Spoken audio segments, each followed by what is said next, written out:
Hello, hello. Today it is my pleasure to welcome Dan.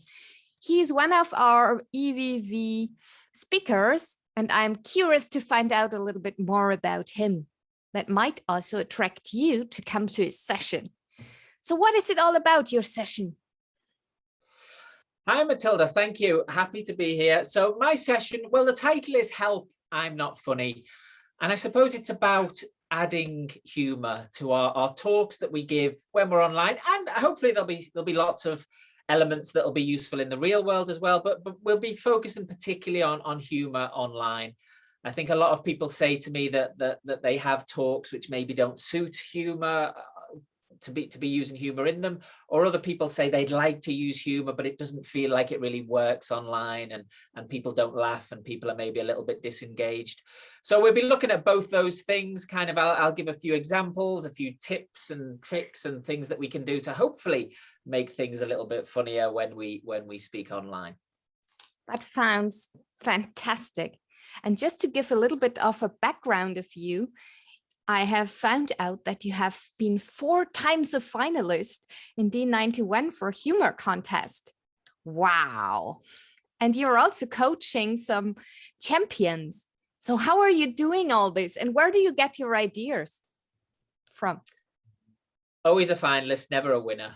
Although I did actually win the humorous district contest once, so at least I've got that to back up what I'm saying. But yeah, I've been to the international speech final in our district 4 times, and I enjoy that. I mean, again this year in a few weeks, so really looking forward to that.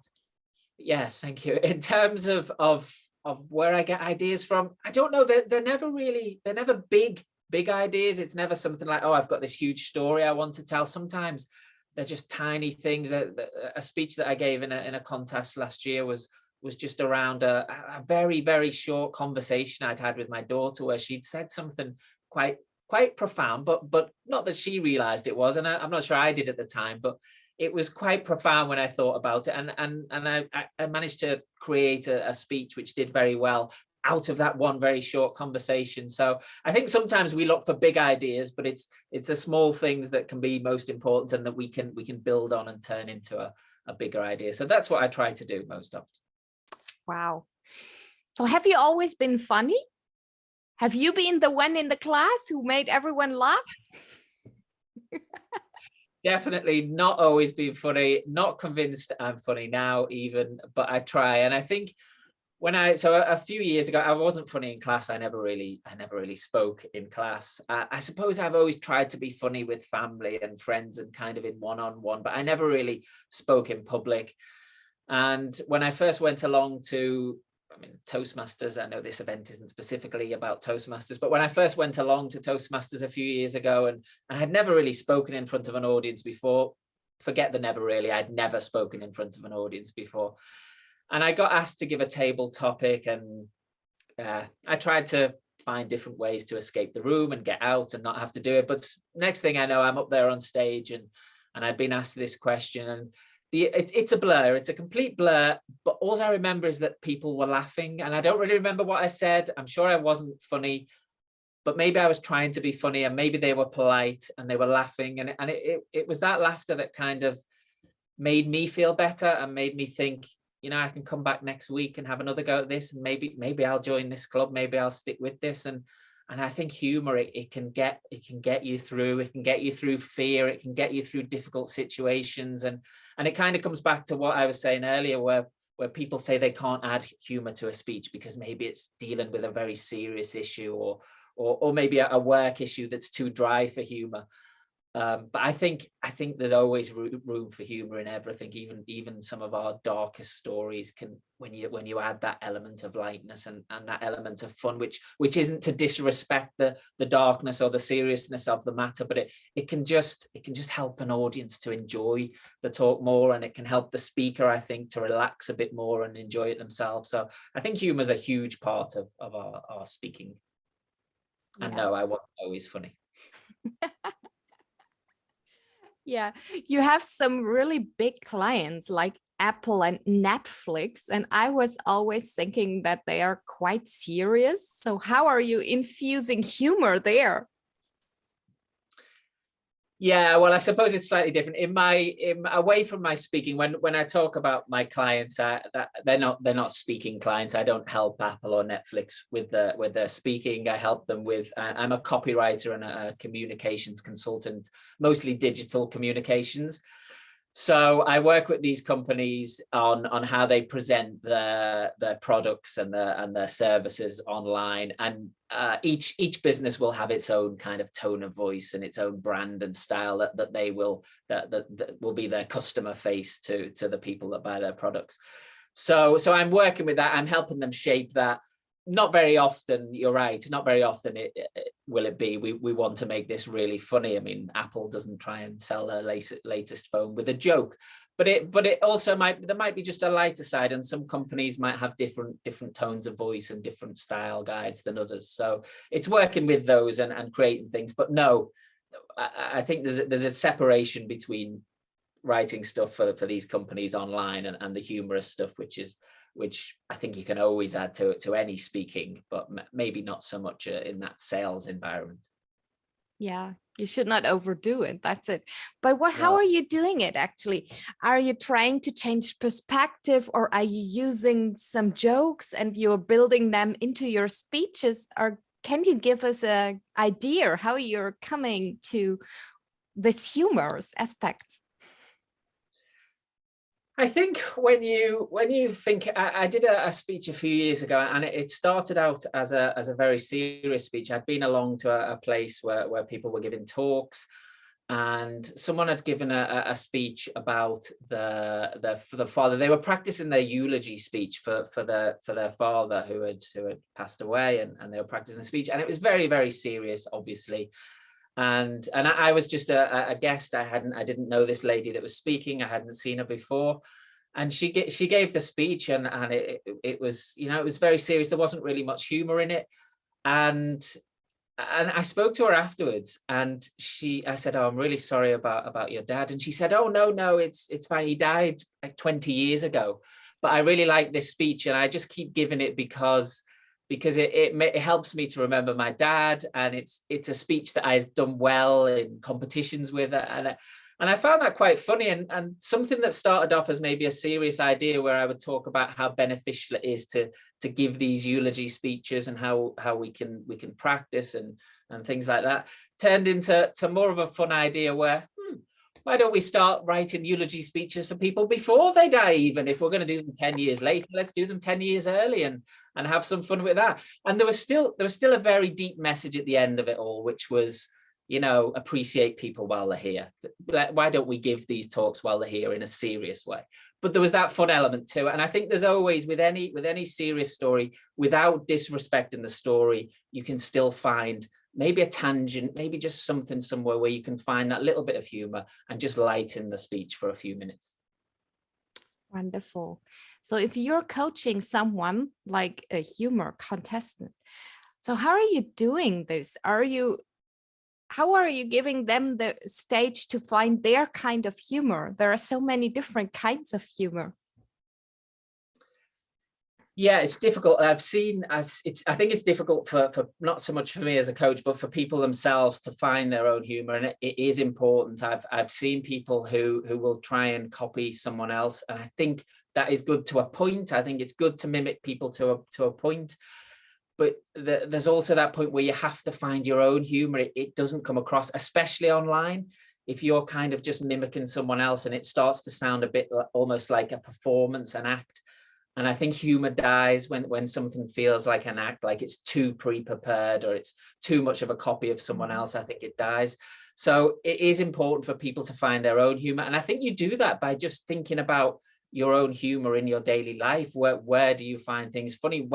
What types of stories are you telling your friends when they laugh at you? What do you find funny? And that's how to find your voice. And then, yeah, maybe you can pick things from comedians or other humorous speakers, and you can try and work on implementing their style a little bit. But I think having your own voice and your own humor is very important.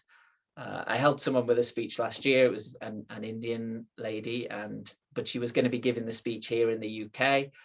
And for her, she had a great style. Like she knew her own voice, she knew her own humor.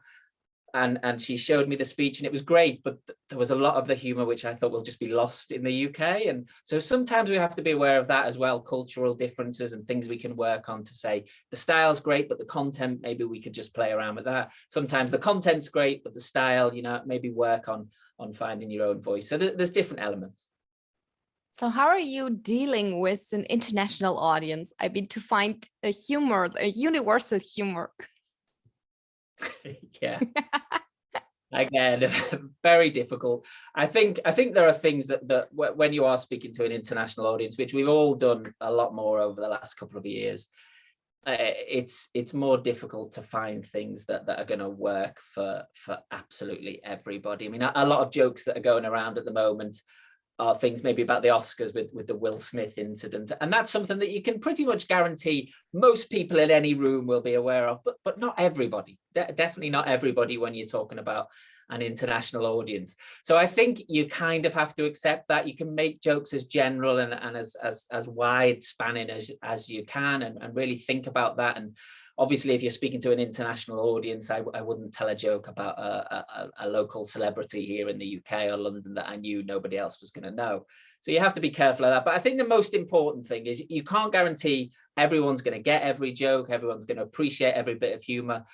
The thing to really work on and be careful of, I suppose, is trying to make sure you don't offend anybody. And I know lots of people can get offended very easily these days, and maybe we shouldn't spend our entire time panicking about who we'll offend, but there are things that are important in different cultures, different countries that we do maybe need to be aware of, and a joke that maybe would be fine with within our own culture might not be elsewhere. So I think being more aware of that is important, whilst not completely killing our own personality in fear of offending other people. So far, I don't think I've offended too many people over the last couple of years. I'm hoping none, but. Okay. And do you think it's better to do some humor or jokes on your own than on other people? Or what's your approach to that? You mean in terms of like self-depreciating humor? Yes, something like that.